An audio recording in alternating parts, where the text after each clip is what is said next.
Welcome back to the She's Happily Divorced podcast. My name is Portia. You can call me Poe. I am your host. This episode, wow, this episode of She's Happily Divorced is definitely near and dear to my heart. Navigating life with codependency. And in this episode, like all of my episodes, I am usually speaking from personal experience. In this episode of She's Happily Divorced, we dive into codependency, what it is, how it shows up in relationships, and ways to break free from unhealthy patterns. Whether you're freshly divorced or in the midst of rediscovering yourself, understanding codependency can be a game changer in your healing journey. It has been a game changer in my personal healing journey, and I'm still on the journey. It is not linear. We'll also explore tools, books, and resources to help you build a life of self-love, confidence, and independence. So I would just like to welcome you back to this podcast where the premise is to be better, not bitter. I'm glad that you are here with me. Click the subscribe, like, comment button wherever you are listening to this podcast, or maybe you're watching it on YouTube. Be sure to subscribe to the channel. I'm so grateful for your presence here. A brief personal story about me. I navigate life with codependency, and this was discovered. I started going to therapy when I was 23 years old, and I really did a lot of my work during that time. But over the course of the years, and more specifically during my divorce, is when I kind of realized that a part of what I experience in intimate relationship, it has to do with codependency as well as abandonment issues that I have experienced throughout my life, along with some other trauma, but they kind of manifest itself into codependency. And this topic is very, very crucial for women post-divorce, maybe during divorce, or maybe you're in a relationship now, and anyone who navigates life with codependency, because it is a particular way that we show up in relationships where codependency simply is your reliance on someone else for your well-being, and the way that it shows up in those relationships. Now, when you think of codependency, you can think of relationships kind of like nurse and patient relationships, or doctor and patient's relationship. Maybe someone is in hospice and they're dependent on their person and giving them their medicine every single day to make sure that their transition is, goes smoothly in that way. But the way that it shows up in relationships, especially intimate relationships, with our partners, is we're relying on that other person for just our mental health, for our well-being, for feeling worthy. A common sign of codependency, which I have exhibited all of these signs at one point or another in romantic relationships, and it really took a lot of unlearning and relearning things. People pleasing, lack of boundaries, and abandonment. So for me personally, the abandonment realization, or the issue surrounding abandonment, started really, really young for me. I experienced trauma very, very early in my life. I won't get into that particular trauma, but one of those things that contributed to abandonment was I grew up without a father. And I had this belief that if my own father did not want me, why would anyone else want me? And that manifested in my relationship and the way I showed up in my relationship. I was willing to pivot, and I talk about this often. I was willing to pivot, change who I am. Maybe he'll love me this time. He says that this is wrong with me, so if I change this, then maybe he'll love me this time. Or if I'm being told that I'm a bad girl in the relationship, okay, if he punishes me long enough, eventually he'll see that I absolutely love him, and he'll come around and he won't punish me anymore, and everything will be all good. I know, as pitiful as that sounds, that's the way that I would show up. And I know that that's the way that a lot of people show up, because we want to feel love. Everyone wants to experience love. We're put here on this earth to experience love and to experience people. But often what we learn is not necessarily love. And we have to unlearn what we've been taught about love. We have to unlearn what we've been taught about struggle love, right? And place ourselves in healthier situations. And you don't know to do better until you grow your toolbox and you're able to do better from there. Um,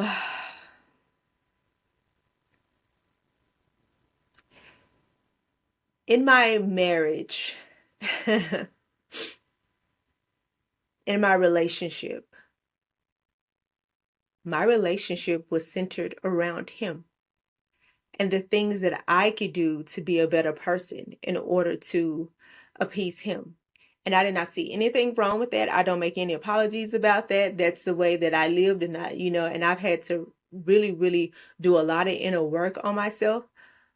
But that's the way I showed up in the relationship. So whenever there was something wrong with me, I took it seriously and I wanted to, to work on those things because I wanted us to have a better relationship. And the problem with that, with codependency, is every time something was wrong, I took that on personally. And there was so much, heartache. If he was unhappy with me, then I was unhappy with me. My self-worth was tied to this person's existence. My self-worth was tied to who this person said that I was. I remember one time that sticks out to me so vividly was him saying to me, "That's why you go through so much trauma, and that's why you've been through so many things, because God doesn't love you." It took me a long time to recover from that, but I took that to heart and it sat with me for a very, very long time. And I could not see my value outside of what he said. And since he said that God didn't love me, since he said that I was worthless, since he said I was doing this wrong, hey, then it must be true. And I didn't really find any value in my existence.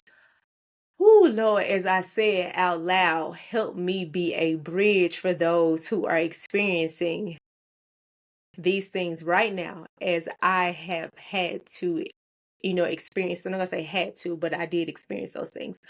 Um, that you are worthy without the validation of anyone else, simply because you exist. And if you know what I know about God now, worth is inherited as you are born. You are born worthy.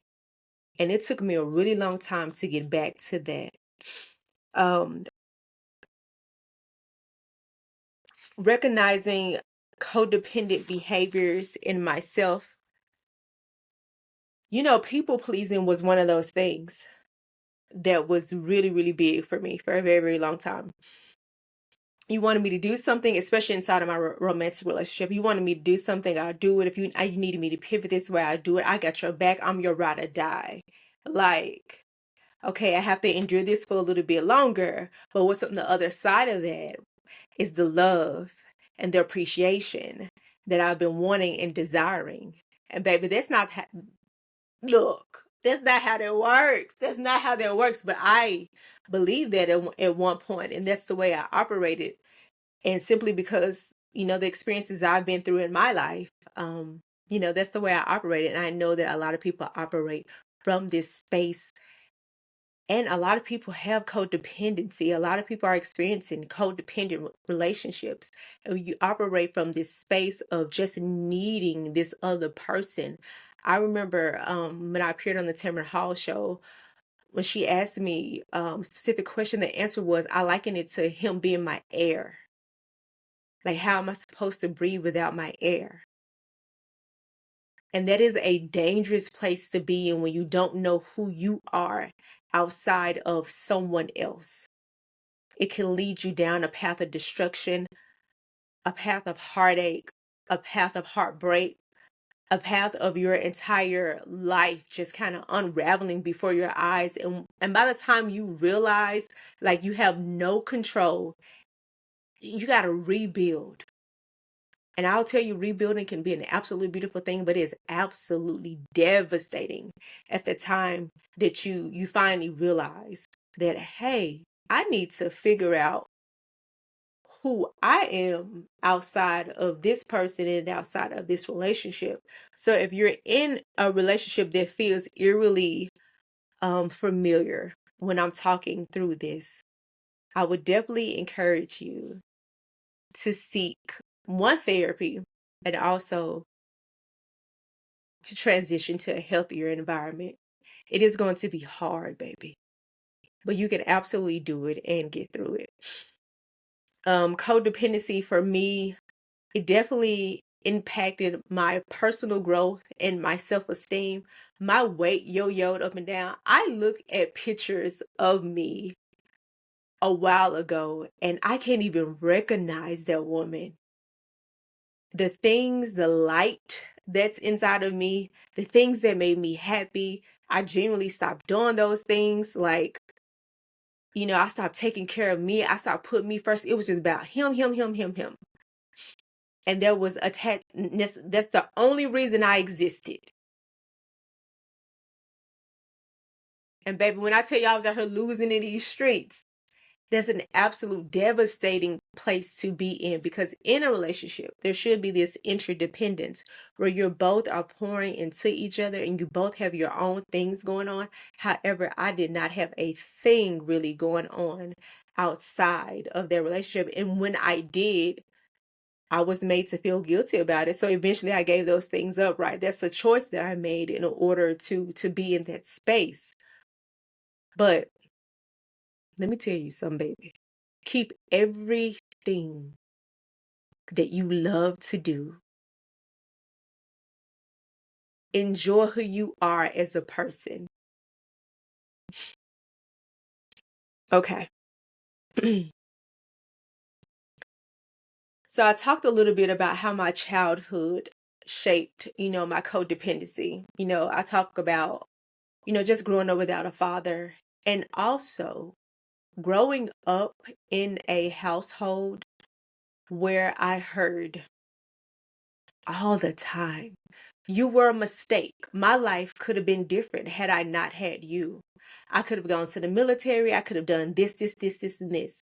I always had to earn my keep. And that is a heavy burden for a child to carry. And I carried that right into my romantic relationship. I needed to earn my keep. So if he was unhappy with something, then I need to prove that I was worthy of keeping. Oh my God. I am so glad that I learned that I am worth keeping because I keep me, right?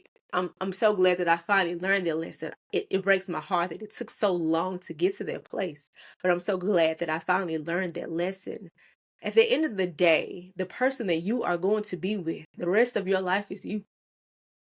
And at the end of the day, you need to choose you.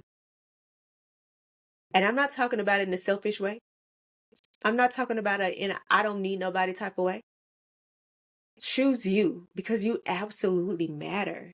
It took me so long to get to this point. And if you're someone younger listening to me, even if you're someone older listening to me, if you're someone younger listening to me, I want you to get this right now.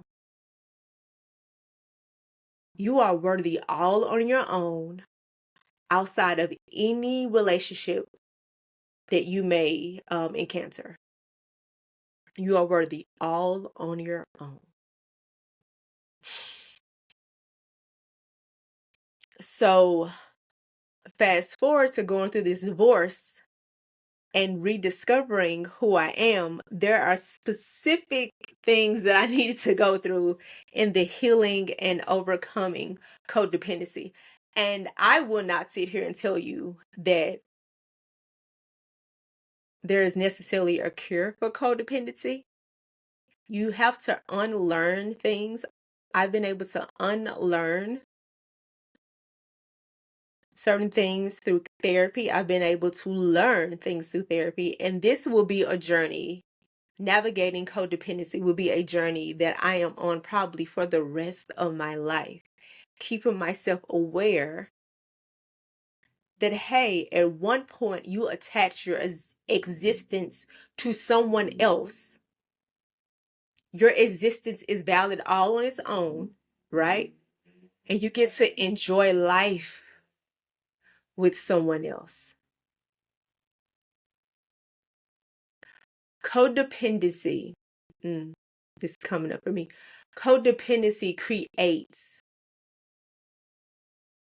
a strain on your relationship,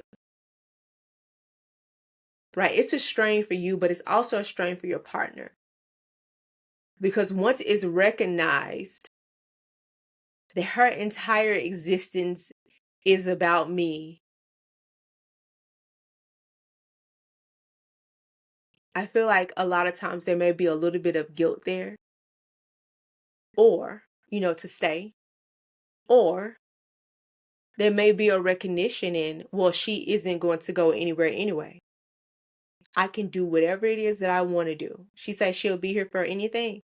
I'm going to take her through everything. And that's exactly what I experienced. And I'd rather that not be you at all. I would not wish that on anyone. So some practical steps to build self-sufficiency and emotional independence. You will hear me mention this all the time: therapy. I needed to really take a look at myself and figure out who Porsche was. And for me, that looked like therapy. For me, that looked like journaling. Really getting back to the core of who I was. I used to journal all the time as a kid and growing up. And I've gotten back into that as an adult. So this really gives me perspective and the opportunity to really work through what it is that I'm feeling emotionally. Because sometimes, I've made a mountain out of a, little anthill, honey. And then there are other times where I'm really overlooking red flags that I need to be paying attention to. So it's really important to utilize your tools like therapy, counseling, coaching, a safe space that you have to really work through what it is that you need to work through in these situations. And I'm so grateful that I've had that. And for me, my spirituality has definitely been the center of that, meditating, praying. I don't want to feel this type of hurt anymore. I don't want to just exist for somebody else. I exist because I exist. I exist because I was born. I don't want to have to tap dance and put on a show for love. So that means that I really needed to do the inner work in order to heal. So that I won't feel that pressure. And two, that I won't exhibit these unhealthy behaviors. Because in the end, it's detrimental to me, my mental health, my spirit, causing my body stress. I don't want to go through those things anymore. Setting boundaries and learning to say no. No is a complete sentence. Oftentimes we explain our no's. No is a complete sentence, boo boo. I've had to learn this. No is a complete sentence. I'll tell you that I'm still learning boundaries. I'll be 100% with you. I am still learning boundaries. I love you. I got a little bit of soft spot. Maybe about bit. I'm still learning boundaries. But this is one of the areas that will allow you to see the most growth and the most benefit once you're able to stand solid in certain boundaries. And I'll tell you, setting boundaries, especially when you've navigated the way that I have, it is difficult. You feel like a big old meanie. Like, I said that and I meant that with my chest, but it sure does not feel great. But you have to do what's best for you. Because one thing about it, two things for sure. A giver is a giver, a taker is a taker. A taker is never going to tell you you've given too much. They're going to continue to take as long as you give. So it's up to the giver to say, hey, this is it. Developing self-worth outside of relationships has been one. I'll tell you, my best friend always tells me, like, all the time, she's just like, girl, do you really need to be in a relationship? Like, if you get out of this one, then can you just take a break? I'm currently engaged. But if something happens, just take a break, And I get what she's saying, what she's saying, because I've actually been in relationships since I was 15 years old. I had about 8 months of like being single, like, going through the divorce. And then I dated for like 8 months. Well, I had a relationship for 8 months, one guy, and then I was single for like another 8 months. So in all, maybe 16 months of my entire life where it was just me in the gym. And like, but I will tell you one thing about this relationship that I'm in now. My engagement has taught me to keep me whole, to keep me happy. My happiness is my responsibility. It is not attached to anyone else. It's my responsibility. So there is me and God. And I get to enjoy this relationship or realize, certain things when maybe this is working for me, this is working. He expresses this isn't working, no, but this is. Like, we're able to have that open communication, and we're able to be interdependent in this relationship because I keep me for me. Those things that interest me, like this podcast, for example, I keep that for me. I'm not giving up things that I genuinely enjoy in this life to be in a relationship. And maybe that's one thing that could have saved the other, because I didn't know how to do that. I didn't know how to be in a relationship and exist on my own. It was just a relationship. But there are things that are important to me, my existence, my well-being, and my purpose. And I'm able to stay focused on those things. And when I get a little bit off track, I pray to God, hey, give me a little nudge, if I get off track. Because I want to be everything, every bit of the woman that God has put me on this earth to be. But I also want to share my life with someone else. And you can do both without giving up who you are and the things that make you happy. And I know there are situations that make it a little bit more difficult at times, but you can absolutely do both. And part of just taking care of yourself, you're going to hear it again, therapy, self-care. Take yourself to the spa, girl. Take yourself out on dates, even if you're in a relationship. Still go out by yourself. Like, experience life by yourself. Maybe you travel by yourself. And then your self-love practices, whatever that looks like to you. I know for me, it took a very, very long time for me to be able to look at myself in the mirror, in the eyes. I love you, Portia. You're worthy, Portia. Your existence matters, Portia. Girl, you looking good, Portia. It took me a long time to get into that space, and I encourage you to get into that space. So whatever your self-love practice is, I want you to do that practice a little bit every single day.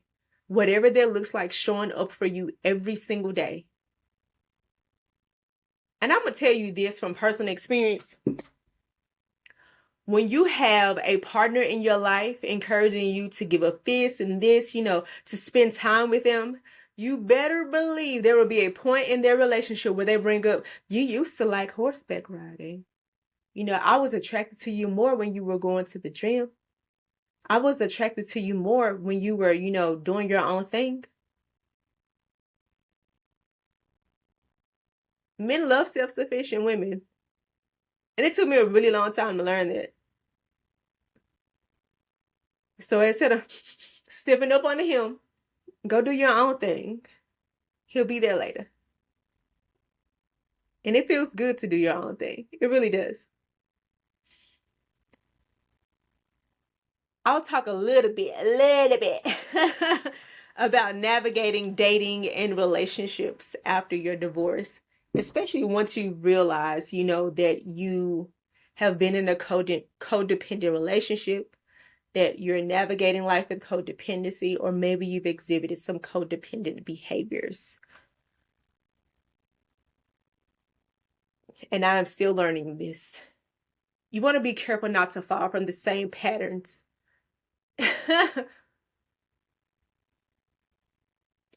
I remember being asked, why does it think you is? Why do you think that you attract the same kind of men? There's obviously something broken inside of me that I haven't figured out yet that is attracting the same kind of men.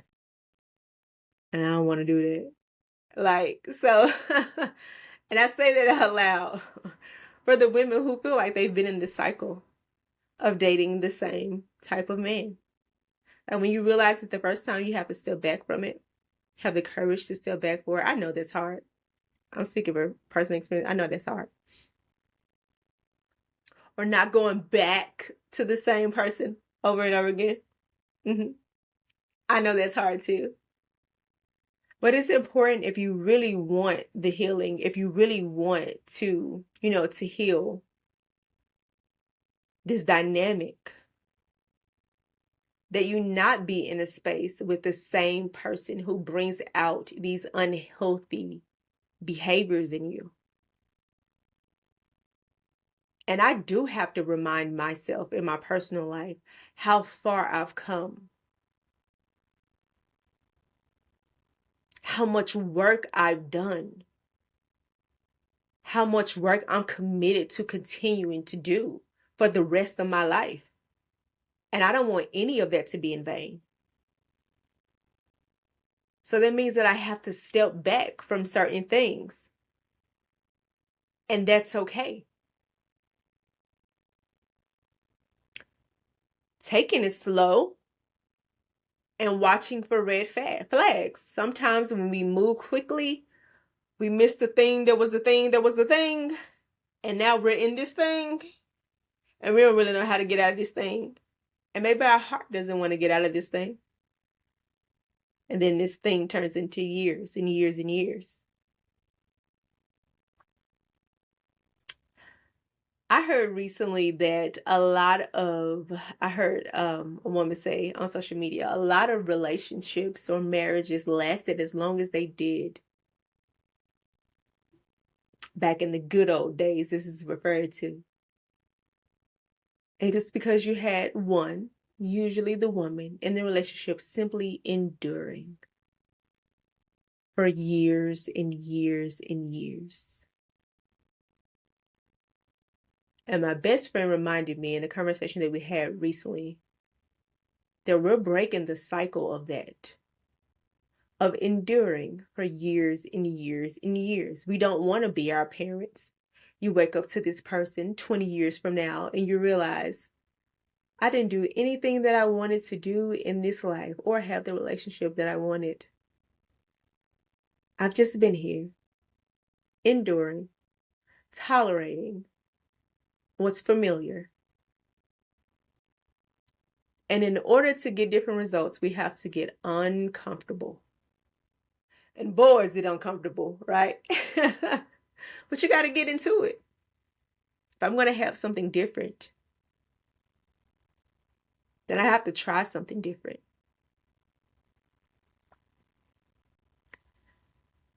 Taking time to heal before entering into a new relationship.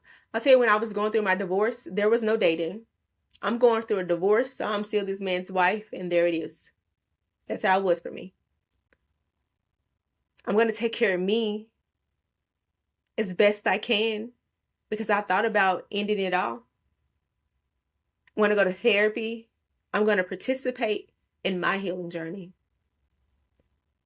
But I am not looking at another person. I appreciate the offers. Thank you. I'm good. I need to sit here in this moment and be completely uncomfortable. I need to sit here and let it hurt until it hurt less. And then maybe one day it won't hurt anymore. But this is the time I need to take to just focus on Porsche.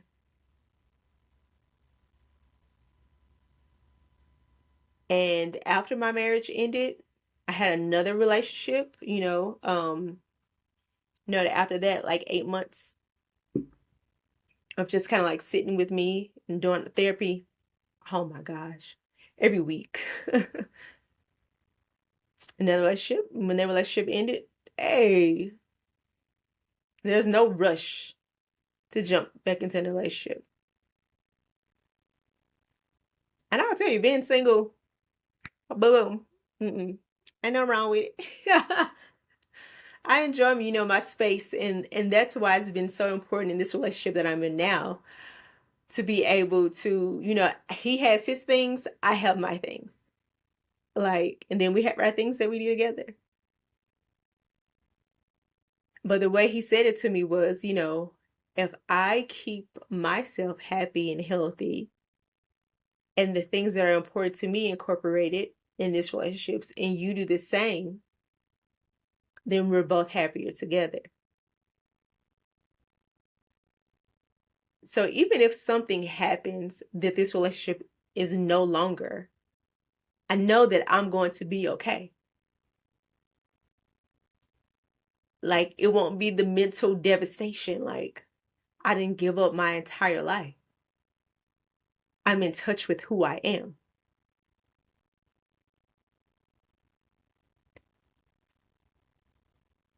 Practicing healthy attachment styles. Be reminded, it is not healthy for your existence to depend on someone else. Just be reminded of that. So, Codependent No More by Melody Beattie. Now, I have this book here somewhere. I'm looking for, it's not sticking out to me. Here it is. This book here.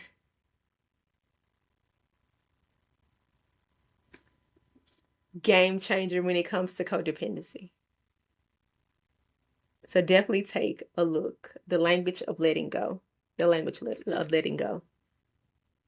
Yeah, the art of detachment is real.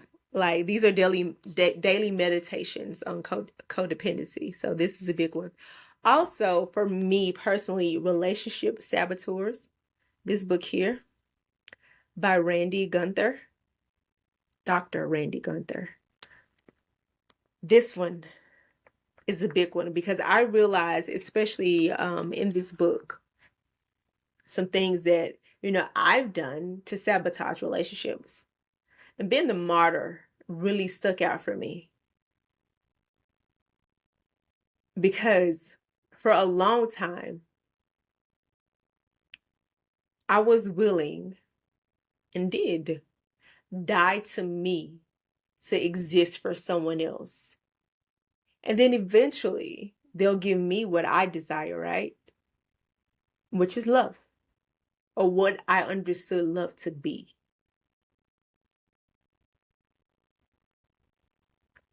That is absolutely devastating. That is an absolute devastating place to be in. Wouldn't wish it on my enemy. But that's all I knew. And that can suck the life out of anything. In my second relationship, after my divorce, I was told, you love too hard. You love me too much. Baby, I could love you to life, but I could also love you to death to squeeze it right out of you. And didn't even know that that's what I was doing.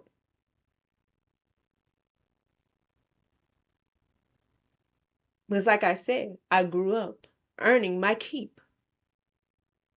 That looks like doing the dishes, cleaning, taking care of everyone and everything, carrying the extra loads. Mom had to work 2 jobs. I was second mom. I didn't really get a childhood. My role is to take care of everything and everybody. and I'm going to do it well.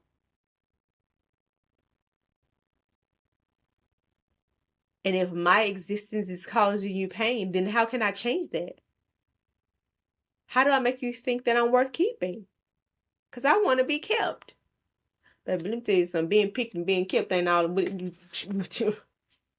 Hey, better choose and pick and keep yourself. Like, um, more resources or techniques to use when it comes to healing codependency, I would definitely say do the inner child work. And it sucks. It absolutely sucks to do inner child work. You realize the disadvantage that was created from the time you were a child, the disadvantages. And there's so much to unpack and unlearn, but it is so worth it in the end.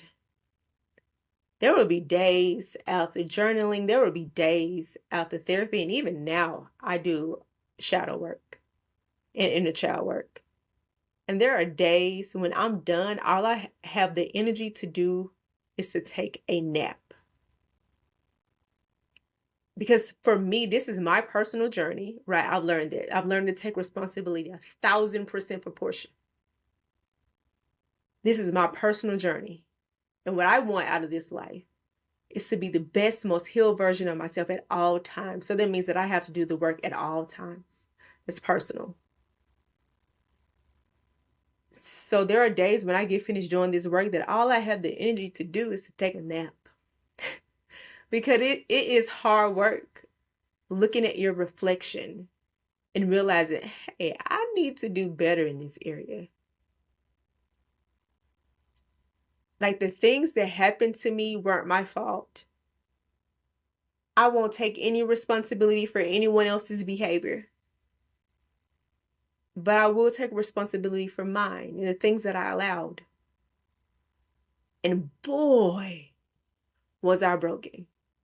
And there are pieces of me that are still broken. But I'm a lot more healed than I used to be. So I look forward to the journey of growth. And I encourage you to be in that space always. And I know for a lot of people, that means that dating is not an option. Because there are the people who do the work. And when you do the work, you don't necessarily want to be with somebody who doesn't do the work or won't do the work. It's like my quality of life isn't going to improve with someone who isn't willing to do the work or hasn't done the work. So it's going to be a no for me, dog. Like, no thank you. So what I wanted you to take away from this episode today, dealing with navigating, codependency, life with codependency, is that you're worthy all on your own. Your existence is valuable all on your own. You don't have to be attached to anyone or anything to be worthy. And it took me far too long to learn that. I'm glad that I'm in this space now. But if I can help you get to that space earlier, there's so much life to be lived outside of a romantic relationship. And it took me a long time to get there. Like, I'm going to be okay whether I'm in a relationship or not. It took me a really long time to get there.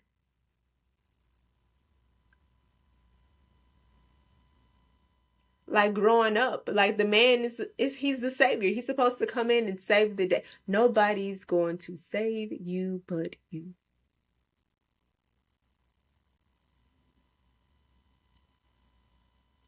Having an amazing partner is an absolute flex. I love to see couples happy and together. But there is nothing wrong with you. You exist for a reason. Do good in this world. Be a good person. Travel, take care of yourself mentally, physically, emotionally, spiritually.